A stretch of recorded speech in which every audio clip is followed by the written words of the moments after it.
Right now, we fans can't comprehend the idea of there being more than one sun god. However, this statement might actually end up being true. For one, the people of Elbaf know what the sun god looks like. For instance, when both Dorry and Brogy saw Luffy, they clearly recognized his form due to his white hair and all-white clothes, as well as his laughter and every other idiosyncrasy that links him to Nika himself. This was quite easy for Dorry and Brogy to tell apart. Similarly, even Bonney and Kuma, two individuals who have never actually seen the sun god or heard of the myths going around in Elbaf pertaining to this legendary individual, were able to recognize the sun god as well. It isn't hard for people to recognize the sun god, and that is why Loki's statements hold so much weight. Loki is confident that he's the sun god. He even reiterated it in One Piece chapter 1131, and this comes on top of every giant of Elbaf knowing what the sun god looks like. Loki would only make such a statement when he knows the power that he holds directly links him to the sun god. In some way, this essentially implies that Loki's transformation, whatever it actually is, does give him an all-white transformation similar to that of sun god Nika. This also means that Loki's fruit is a version of the Hito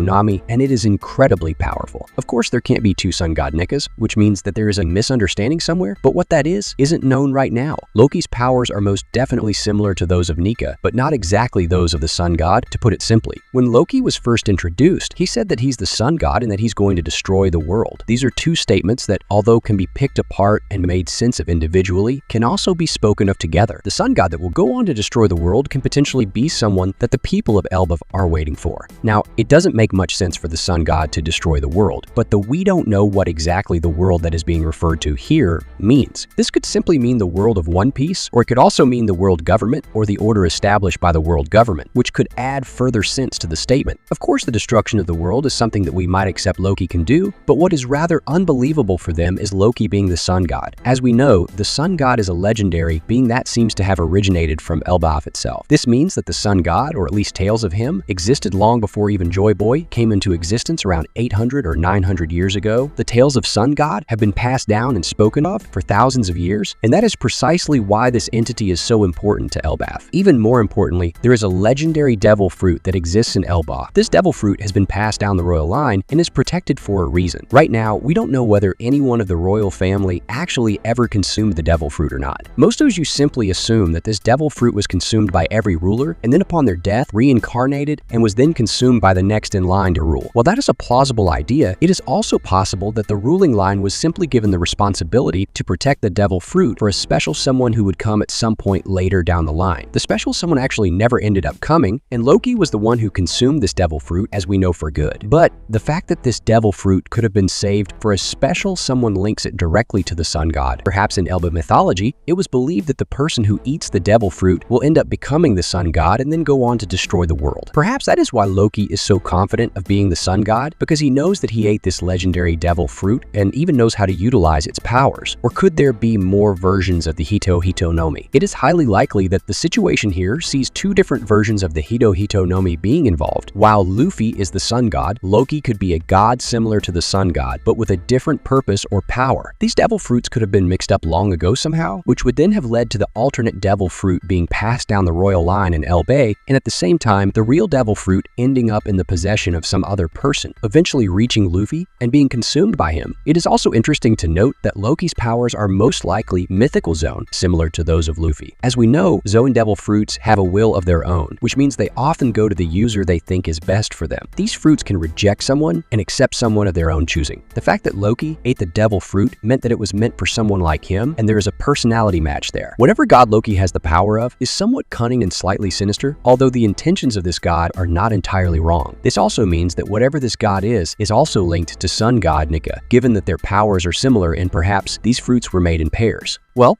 the video ends here, but I'd like to know your opinion, so make sure to let me know in the comments. If you enjoyed the video, do give it a like and also subscribe to the channel. We'll meet again with another amazing video. Until then, goodbye.